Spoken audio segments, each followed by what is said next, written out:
Zion விசுவாச தேவாலயம் வழங்கும் ஜீவக்குரல். வெளிப்படுத்தின விசேஷம் 5ஆம் அதிகாரம் 5ஆம் வசனம். அப்பொழுது மூப்பர்களில் ஒருவன் என்னை நோக்கி, நீ அழவேண்டாம், இதோ யூதா கோத்திரத்து சிங்கமும் தாவீதின் வேருமானவர் புஸ்தகத்தை திறக்கவும் அதன் 7 முத்திரைகளையும் உடைக்கவும் ஜெயம் கொண்டிருக்கிறார் என்றான். A fantastic revelation. இந்த வெளிப்படுத்தின விசேஷம் 5ஆம் அதிகாரம் 5ஆம் வசனத்தில் அவர் யூத கோத்திரத்து சிங்கம் என்று சொல்லப்பட்டிருக்கிறது. இயேசு கிறிஸ்துவுக்கு என்ன சொல்லியிருக்க? யூதா கோத்திரத்து சிங்கம். கர்த்தருக்குள் அன்பானவர்களே, அவர் சிங்கம். மனிதன் எப்படி நினைக்கிறானோ அப்படியே இருக்கிறான் என்று ஒரு வசனம் சொல்லுகிறது. இது ரொம்ப உண்மை. இது சிங்கத்தை பொறுத்தவரையில் ரொம்ப உண்மை. சிங்கம் உலகத்தில் காட்டில் எத்தனையோ மிருகங்கள் இருக்கு. பெரிய மிருகத்தை எடுத்தால் சிங்கத்தை விட பெரியது யானை. பெரிய மிருகத்தின் அடிப்படையில் காட்டின் ராஜா யார் என்று சொன்னால் யானை என்று சொல்ல வேண்டும். ஆனால் சிங்கம் என்று சொல்லப்பட்டிருக்கிறது. கொழுப்பு நிறைந்த மஸ்குலர் அனிமல் எடுத்துட்டா அது சிறுத்தை. சிங்கம் அப்படி கிடையாது. ஆனால் சிங்கம்தான் காட்டின் ராஜா என்று சொல்லப்பட்டிருக்கிறது. அது மாதிரி தோல் கடுமையான இதை பார்த்தால் ஹிப்போபட்டமஸ், நாட் சிங்கம். ஆனால் சிங்கம் என்று சொல்லப்பட்டது சிங்கத்துக்கு பயம் என்றால் என்ன என்றே தெரியாது. Let us read Hebrews chapter 2 verse 11. எபிரேயர் 2ஆம் அதிகாரம் 11ஆம் வசனம். எப்படி எனில் பரிசுத்தம் செய்கிறவரும் பரிசுத்தம் செய்யப்படுகிறவர்களுமாகிய யாவரும் ஒருவராலே உண்டாயிருக்கிறார்கள். இது நிமித்தம் அவர்களை சகோதரர் என்று சொல்ல அவர் வெட்கப்படாமல், நம்மை இயேசு கிறிஸ்து சகோதரர் என்று சொல்ல வெட்கப்படவில்லை. கவனிங்க. ஐ எம் எ லாஜிஷியன். அவர் நம்மை எப்படி அழைக்கிறார்? சகோதரர். சிங்கத்தின் சகோதரர் யாராக இருக்க முடியும்? சிங்கமாக தான் இருக்க முடியும். அப்போ நம்ம யார்? சிங்கம். சிங்கம் அது தன்னை ராஜா என்று நினைக்கிறது. ஒரு மனிதன் தன்னை பற்றி என்ன நினைக்கிறானோ அப்படியே இருக்கிறான். இயேசு கிறிஸ்து நம்மை சகோதரர் என்று அழைத்திருக்கிறார். அவர் யூத ராஜசிங்கம். நம்மவும் அந்த குடும்பத்தை சேர்ந்த சிங்கம். பயப்படக்கூடாது, எதுக்கும் பயப்படக்கூடாது. அதாவது தேவனுடைய ராஜ்யம் உங்களுக்குள்ளே இருக்கிறது என்று சொன்னார். Luke's gospel chapter 17 verse 21. இதோ இங்கே என்றும் அதோ அங்கே என்றும் சொல்லப்படுகிறதற்கும் ஏதுவிராது. இதோ தேவனுடைய ராஜ்யம் உங்களுக்குள் இருக்கிறதே என்றார். தேவனுடைய ராஜ்யம் நமக்குள் இருக்கிறது என்று சொல்கிறதை பார்க்கிறோம். கர்த்தருக்குள் அன்பானவர்களே, வசனம் சொல்கிறது இருதயத்தின் நினைவினால் வாய் பேசும். சிலருக்கு உள்ளத்தில் தேவனுடைய ராஜ்யம் இல்லை, ஆனால் தேவனுடைய ராஜ்யம் இருப்பதாக நினைத்து கொண்டு அவர்கள் பேசுகிறார்கள். உதாரணமாக பேதுரு, ஜான்ஸ் காஸ்பல் சாப்டர் 13 verse 37. பேதுரு அவரை நோக்கி, ஆண்டவரே, நான் இப்பொழுது உமக்கு பின்னே ஏன் வரக்கூடாது? உமக்காக என் ஜீவனையும் கொடுப்பேன் என்றான். உமக்காக என் ஜீவனையும் கொடுப்பேன் என்று சொன்ன பேதுரு சில மணி நேரத்தில் அவன் குளிர் காய்ந்து கொண்டிருக்கும் பொழுது ஒரு வேலைக்காரி வந்து, நீயும் அவரோடு இருந்தவர் அல்லவா என்று சொன்ன சமயத்தில், ma'am, I was not with him, அவங்களோட நான் இல்லை, அவருக்கு எனக்கு தெரியாதுன்னு சொல்கிறார். அவன் இருதயத்தை நினைவினால் பேசவில்லை. தேவனுடைய ராஜ்யம் அவனுக்குள் இல்லை. ஆகவே அவன் இயேசு கிறிஸ்துவை மறுதளிக்கிறான். சபிக்கவும் சத்தியம் பண்ணவும் தொடங்குகிறான். பேதுருடைய ஆக்சண்ட்டை பார்த்து கலிலியன் ஆக்சண்ட் என்று அந்த பெண் சொல்கிறார். அதையும் மறுத்து இயேசுவை சபிக்கவும் சத்தியம் பண்ணவும் வேறு ஆக்சண்ட்டில் அவன் பேசியிருப்பான். So that to prove that he is not having Galilean accent. Madras Tamil பேசுகிறவங்க, நெல்லை தமிழ் பேசுகிறவங்க ஆக்சண்ட்லேருந்து தெரியும். ஆனால் அந்த வேலைக்காரி கவனமாக கலிலியன் ஆக்சண்ட்டுன்னு சொன்னான். தேவனுடைய ராஜ்யம் இருதயத்தில் இருந்தால் அந்த மனிதன் உலகத்தின் வேண்டாத காரியத்தை சொன்னால் அதை அவன் ஏற்றுக்கொள்ள மாட்டான். Book of Daniel chapter 3 verse 16 to 18. Shadrach Meshach ஆபேத் நேகோ என்பவர்கள் ராஜாவை நோக்கி, நேபுகாத் நேச்சாரே, இந்த காரியத்தை குறித்து உமக்கு உத்தரவு சொல்ல எங்களுக்கு அவசியமில்லை. நாங்கள் ஆராதிக்கிற எங்கள் தேவன் எங்களை தப்புவிக்க வல்லவராயிருக்கிறார். அவர் எரிகிற அக்கினி சூளைக்கும் ராஜாவாகிய உம்முடைய கைக்கும் நீங்களாக்கி விடுவிப்பார். விடுவிக்காமற் போனாலும் நாங்கள் உம்முடைய தேவர்களுக்கு ஆராதனை செய்வதுமில்லை, நீர் நிறுத்தின பொற்சிலையை பணிந்து கொள்வதுமில்லை என்கிறது ராஜாவாகிய உமக்கு தெரிந்திருக்க கடவது என்றார்கள். அப்பொழுது நேபுகாத் நேச்சாருக்கு கடும் கோபம் உண்டு. ஷாத்ராக் மேஷாக் ஆபேத் நேகோ என்பவர்களுக்கு விரோதமாய் அவனுடைய முகம் வேறுபட்டது. சூளையை சாதாரணமாய் சூடாக்குவதை பார்க்கிலும் 7 மடங்கு அதிகமாய் சூடாக்கும்படி உத்தரவு கொடுத்து, ஷாத்ராக் மேஷாக் ஆபேத் நேகோ என்பவர்களை எரிகிற அக்கினி சூளையிலே போடுவதற்கு அவர்களை கட்டும்படி தன் இராணுவத்தில் பலசாலிகளாகிய புருஷருக்கு கட்டளையிட்டான். உங்களை என் கைக்கு தப்புவிக்க போகிற தேவன் யார் என்ற கேள்வியை ராஜா கேட்குறார். என் கைக்கு உங்களை தப்புவிக்க போகிற யாருன்னு ராஜா கேட்குறார். ராஜா கேட்குற கேள்விக்கு என்ன செய்யணும்? உடனே பதில் சொல்லணும். இவங்க என்ன சொல்கிறாங்க? இந்த காரியத்தை குறித்து உமக்கு உத்தரவு சொல்ல எந்த அவசியம் இல்லையா. சாதாரண ஒரு கூலிக்காரன் ஒரு கேள்வி கேட்டால் போடா பதில் சொல்ல முடியாதுன்னு சொல்கிற மாதிரி ராஜா கேட்குறான், என் கைக்கு யார் தப்பு வைக்க விட்டு இது பதில் சொல்ல முடியாது அப்படின்றான்.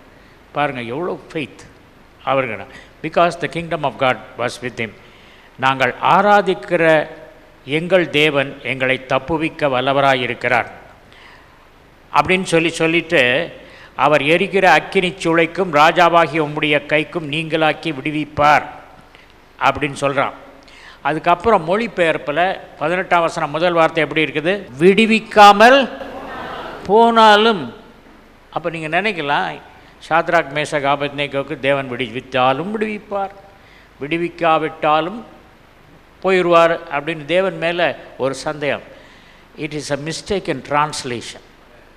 இன் Hebrew when I read it, it's a mistake in translation. ஏன் சொன்னால் விடுவிக்காமற் போனாலும் என்றால் அதற்குள்ள எபிரேய சொல் சீசப் லா என்று இருக்க வேண்டும். விடுவிக்காமற் போனால் சீசப் லா. ஆனால் ஹீன் லா என்று போட்டிருக்கிறது. ஹீன் லா என்ன? அதுக்கு இந்த மொழிபெயர் விடுவிக்காமற் போனாலும் என்பது தவறான மொழிபெயர். நீங்கள் நெருப்பில் போட்டாலும் சரி, அங்கே இங்கிலீஷ் பைபிளில் நீங்கள் வாசித்து பார்த்தீங்கன்னா 18th வேர்ட்ஸ் விடுவிக்காமற் போனாலும் இல்லை, இஃப் நாட்ன்னு இருக்கும். If anybody is having English Bible you just see if நாட்ன்னு இருக்கும். If not in Hebrew is ஹீன் லா. If not, what does it mean? நீங்கள் போட்டாலும் சரி போடாட்டாலும் சரி நாங்கள் வணங்க மாட்டோம் அப்படின்னு தான் சொல்கிறாங்களே ஒழிய விடுவித்தாலும் சரி விடுவிக்காட்டாலும் சரி நாங்கள் வணங்க மாட்டோம்னு சொல்லலை. That's an absolute translation error. Okay, பரிசுத்தவான்களின் சுதந்திரம் என்று ஒன்று இருக்கிறது. கொலோசியர் 1ஆம் அதிகாரம் 12-13. ஒளியில் உள்ள பரிசுத்தவான்களுடைய சுதந்திரத்தில் பங்கடைவதற்கு நம்மை தகுதியுள்ளவர்கள் ஆக்கினவரும் இருளின் அதிகாரத்தினின்று நம்மை விடுதலையாக்கி தமது அன்பின் குமாரனுடைய ராஜ்யத்துக்கு உட்படுத்தினவருமாயிருக்கிற பிதாவை ஸ்தோத்தரிக்கிறோம். பழைய ஏற்பாட்டு காலத்தில் ஆதாமின் பாவத்தினாலே மக்கள் இருளின் ராஜ்யத்திற்குள் போய்விட்டார்கள். ஆனால் பிதாவாகிய தேவன் இயேசு கிறிஸ்துவை அனுப்பி இருளின் ராஜ்யத்தில் இருந்த நம்மை ஒளியின் ராஜ்யத்திற்கு கொண்டு வந்தார். நோய் என்றால் இருள், ஆரோக்கியம் என்றால் ஒளி. கர்த்தர் ஆரோக்கியம் தருகிறவர். கடைசி காலத்தில் இயேசு கிறிஸ்து பெத்தானியா ஊரில் இருந்து எருசலேமுக்கு போகிறார். போகிற வழியில் ஒரு காட்டத்தி மரம், கனி கிடைக்குமோ என்று பார்க்கிறார். கனி காணப்படவில்லை. அந்த நேரத்தில் அவர் சொல்கிறார், இனி ஒருவனும் இந்த மரத்தில் கனி புசியாதிருப்பானாக என்று சொல்லுகிறார். அவர் சொல்லிட்டு போகிறாரு. சீஷர்கள் பின்னால் போகிறாங்க. எல்லா சீஷரும் இயேசுவை பார்த்துட்டு பின்னாலே போகும்போது பேதுரு மாத்திரம் திரும்பி திரும்பி மரத்தை பார்க்குறார். அது சொன்னார், இயேசு எது சொன்னாலும் உடனே நடக்கும். அதனால் மரம் பட்டு போயிட்டா அப்படின்னு பேதுரு செக் பண்ணுறான், பார்க்குறேன். சொன்னார் இனின்னு சொன்னார், இனி இன்னும் முடிஞ்சு போச்சு, மரம் பட்டு போகலையே, என்னன்னு புரியலை. அவர் சொன்னாலும் உடனே நடக்கும். இப்போ பட்டு போகலை, போயிட்டான். அடுத்த நாள் வரும்போது இன்றைக்காவது பட்டு போயிருக்கா பார்க்குறான். ஆண்டவரே, நீர் சபித்த மரம் பட்டு போயிட்டு அப்படின்னு சொல்கிறான். அது மாதிரி தான் சிலர் பேதுருவ மாதிரி தான். கை வலிக்கு ஜெபம் பண்ணனே, கை வலி சரியாச்சா? சரியால, டைம் எடுக்கும்பா. மரம் இயேசு சொன்ன உடனே வேர் செத்து போச்சு. வேர் செத்தா அதனுடைய மரண வாசனை மரத்துக்கு வர்றதுக்கு டைம் எடுக்கும். கிளைக்கு போகணும், இலைக்கு போகணும், எல்லாம் போகும். அது மாதிரி the integrity of God's word can never fail. தேவன் என்ன சொல்கிறாருன்னா, என் வார்த்தை ஃபெயில் ஆயிட்டுனா என் சிங்காசனத்தை நீங்கள் எடுத்துக்கங்க. பிசாசே, என் சிங்காசனம் உனக்கு கொடுத்துட்றேன், என் வார்த்தை ஃபெயில் ஆகிட்டேன். அவர் வார்த்தை ஃபெயில் ஆக விஷயம். அதனால் you keep praising the Lord. அவர் சொன்னதை, ஆண்டவர் சொன்னதை சொன்னேன். அதனால் சோப்படுத்தினக்கு ஸ்தோத்திரம். என்ன ஒருவேளை பாடியில் பெயின் இருக்கலாம், sense knowledge. Don't listen to what your bodily parts say, listen to what God says. What God says is true, it cannot fail. சத்தியம் உடனே மக்களுக்கு புரியாது, சொன்ன உடனே பொய் மாதிரி தான் தெரியும். சில வேளையில் விசுவாசம் வார்த்தைகளை நாம் பேசும்போது people will ridicule. யபீருவின் மகள் செத்தபோது எல்லாரும் அழுதுகிட்டு இருந்தாங்க. அழுதுகிட்டு இருக்க வேளையில் இயேசு வந்தவுடனே சொல்கிறாரு, பிள்ளை சாகவில்லை, தூங்குறா அப்படின்னு. ஒன்று எல்லோரும் அழுகிறவங்க காசு வாங்கிட்டு அழுறாங்க. அதுக்கு வேறு சூப்பர்வைசர், ஒழுங்காக அழுகிறவனுக்கு நல்ல காசு. எல்லாவனும் அன்னைக்கு காசை இழந்துட்டான். ஏன்? காசு வாங்கிட்டு அழ வேண்டியவன்லாம் சிரிச்சிட்டான். எதை பார்த்து சிரித்தான்? பிள்ளை மறிக்கவில்லை என்ற சொல்லை கேட்டு. Sometimes faith, your faith will look like a mockery, ridicule, but you will have the harvest. God is telling, faith is heavenly currency. காணப்படாத பரலோக கரன்சி எது? விசுவாசம். ஒரு பெண் இருந்தா, பெரிய பணக்காரி. அந்த பணக்காரிய 12 வருஷம் பெரும்பாடு, ரத்தப்போக்கு, எல்லா காசையும் செலவழிச்சிட்டான். Earthly finance, bank balance, movable assets, immovable assets, everything is over. அந்த நேரத்தில் இயேசுவை பற்றி கேள்விப்படுறாங்க. இயேசுக்கு காணி கொடுக்க வேண்டாமா? வேண்டியதில்லை, உனக்கு தான் காசு எல்லாம் போயிடுச்சே, குணம் அடையலையே. அவள் she is using the invisible heavenly currency of faith. அவள் என்ன சொல்கிறா? வஸ்திரத்தின் ஓரத்தை தொடரும். அவர்கிட்ட போய் சொல்ல தேவையில்லை. 12 வருஷமாச்சு. மெடிக்கல் டாக்டர்கிட்ட போகணுன்னு கேட்பாங்க, உங்களுக்கு எவ்வளோ நாள் டயபெட்டிஸ் இருக்குது, வேறு என்ன ஆப்ரேஷன் பண்ணியிருக்கீங்களா? Investigation. No investigation for Jesus. she went and touched the hem of his garment. 2 Samuel chapter 22 verse 31. தேவனுடைய வழி உத்தமமானது, கர்த்தருடைய வசனம் புடமிடப்பட்டது. அது புடமிடப்பட்டது, அதில் எந்த ஃப்ளா கிடையாது. அது 7 தரம் புடமிடப்பட்ட பொன், வெள்ளி. தம்மை நம்புகிற அனைவருக்கும் அவர் கேடகமாயிருக்கிறார். தம்மை நம்புகிற அனைவருக்கும். ஆண்டவர் சிங்காசனத்திலிருந்து பேசினார், என்னை தொட்டார். நான் பிறக்கிறதுக்கு முந்தி என் அவயவங்களை பார்த்த தேவன் பழுதுபட்ட அவயவங்களை இப்போ பார்க்குறார். புஸ்தகத்தில் எழுதினது எப்படி இருந்தது பிறக்கும்போது, இப்போ எப்படி இருக்குது, எல்லாத்தையும் மாற்றி அமைக்கிறார், புதிதாக்குகிறார். இந்த வேளையில் தேவனுடைய supernatural anointing is coming in every fiber of my being. ஆண்டவரை சிங்காசனத்தில் வீற்றிருக்கிறவராய் காண்கிறேன்.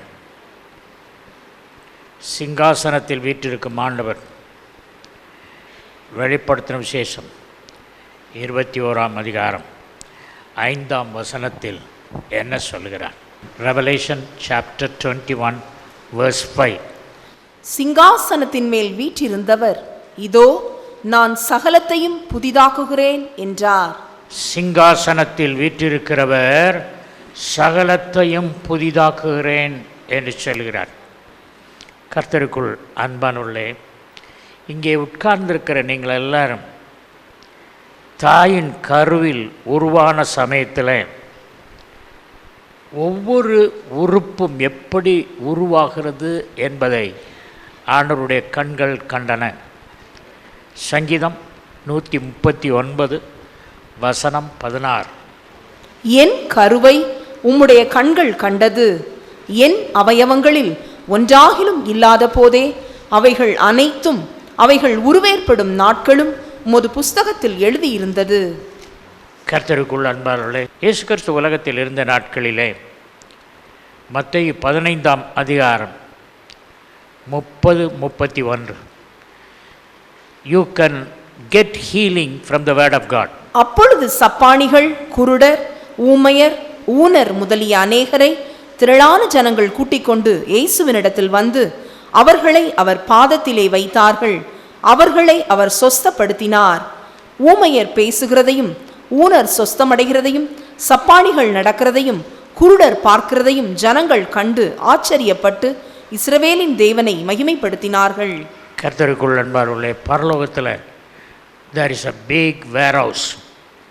ஒரு சமயத்தில் என்னுடைய கார்களில் ஒன்று கெட்ஸ் கார் மெயின் கார்டில் ஆக்சிடெண்ட் ஆகி பின்னாலெல்லாம் லைட் உடைந்து சப்பழிந்து போனது. அதை காரை கொண்டு வந்தவுடன் கார் கம்பெனிக்கு அனுப்பினேன். ஒரு கார் கம்பெனி இந்தியாவில் அசம்பிளிங் அந்த யூனிட் வைப்பதற்கு முன்பாக they will first start making spare parts. அதனுடைய கதவு, அதனுடைய கண்ணாடி இதெல்லாம் செய்து தான் முதல்ல அவங்க செய்வாங்க. அதை போல் ஆண்டவர் நம்முடைய உறுப்புகளை உருவாக்கும் பொழுது பார்த்தார். என் உறுப்பு, என் இதயம் உருவாகும் பொழுது அவர் பார்த்தார். அந்த புத்தகத்தில் அதை எழுதி வைத்தார். அந்த புத்தகத்தில் எப்படி எழுதி வைத்திருக்கிறதோ அதை போல் அவர் மாற்ற வல்லவராயிருக்கிறார். சொல்லுகிறார், இதோ சகலத்தையும் புதிதாக்குகிறேன். அதில் பார்த்தீங்கன்னா, இப்போ நான் வாசித்த மத்தேயு 15:30-31 குருடர்னா ஐபால்ஸ் இல்லாதவங்களுக்கெல்லாம் ஐபால்ஸ், வலது கால் இல்லாதவங்களுக்கு கால் வளர்ந்துருச்சு. இதெல்லாம் எங்கேருந்து வந்தது? பரலோகத்தில் காணப்படாத வேர் ஹவுஸில் எல்லாம் இருக்குது. ரைட் நோ இதோ சகலத்தையும் புதிதாக்குகிறேன் என்று சொல்கிற ஆண்டவர், உங்கள் இதயம் பழுதுபட்டு இருந்தால், கிட்னிஸ் பழுதுபட்டு இருந்தால், I see the king on his throne telling, இதோ சகலத்தையும் புதிதாக்குகிறேன் என்று வசனத்தில் சொன்னவர் உண்மையிலே எனக்கு சொல்கிறார். If you are having any problem in the liver, any problem in the kidneys, any problem in blood stream, God knows what blood group you are having, what is your cholesterol level. Our God knows everything about us. பாருங்க, ஒரு சமயத்தில் ஒரு தீர்க்கதரிசியின் புத்திரன் கடன் வச்சுட்டு போயிட்டான். அந்த கடனை கட்ட அவன் மனைவிக்கு வழி இல்லை. தீர்க்கதரிசிட்ட போகிறான். தீர்க்கதரிசி சொல்கிறான், நிறைய பாத்திரங்களை கடை வாங்கு, பக்கத்து வீட்டிலாம் போய் வாங்கிட்டு வா. எல்லா பாத்திரத்தையும் வாங்கியாச்சு. அதில் ஆண்டவர் பரலோகத்தில் இன்விசிபிள் ஆயில் ஸ்டோர் ஹவுஸ்லேருந்து அதை நிரப்புது. பரலோகத்தில் பெரிய ஆயில் டேங்கே இருக்குது. ஆனால் அவள் எவ்வளோ பாத்திரம் கொண்டு வந்தாலோ அவ்வளோ பாத்திரத்தை நிரம்பிடுச்சு. பரலோகத்துக்கு ஷார்ட்டேஜ் கிடையாது. பரலோகத்துக்கு டெஃபிசிட் ஃபைனான்ஸ் கிடையாது. பரலோகத்தில் எல்லாம் இருக்குது, அபரிமிதமாக இருக்குது. உலகத்தில் உள்ள கொள்ளையர்கள் அனைவரும் போய் பரலோகத்தில் வேண்டியதை எல்லாம் எடுத்துகிட்டு வந்துட்டாலும் திருடு போனதே தெரியாது. ஏன்னா அவ்வளோ பொருட்கள் அங்கே இருக்கிறது. So I want to pray for you. உங்கள் சரீரத்தில் பழுதுபட்டிருந்தால், எந்த உறுப்பும் சரியாய் இயங்கவில்லை என்றால், you are suffering from prostrate inflammation, heart problem, back pain, diabetes, blood pressure, please stand. சிங்காசனத்தில் இருக்கிறவர் இதோ சகலத்தையும் புதிதாக்குகிறேன் என்று சொல்வதை நான் கேட்டதினால, those who want like a renovation, replacement of your organs, பரலோகத்திலிருந்து எண்ணெய் ஊற்றினவர், மெய்ம்டுன்னு போட்டிருக்கு. மெய்ம்டுன்னு சொன்னால் கால் இல்லாதவர்கள், கை இல்லாதவர்கள், விரல் இல்லாதவர்கள், எல்லாருக்கும் விரல் வளர்ந்தது. திரள் கூட்டமான மக்கள் இருந்தார்கள். யோவான் சுவிசேஷத்திலே கடைசி பகுதியில் இயேசு செய்த அற்புதங்கள் எல்லாவற்றையும் எழுதினாலும் இந்த உலகம் கொள்ளாது என்று சொன்னதுனால இந்த ஒரு வசனத்தில் இயேசு செய்த அற்புதம் ஒரு mass healing. The Lord Jesus Christ can heal in a split second hundreds of people. சிங்காசனத்தில் வீற்றிருக்கிறவர் சகலத்தையும் புதிதாக்குகிறேன் என்கிறார். ஜீவக்குரல் 14/1 மங்கம்மாள் சாலை, KK நகர் அஞ்சல், திருச்சி 620021, தமிழ்நாடு, தென்னிந்தியா. மொபைல் எண் 919025432432.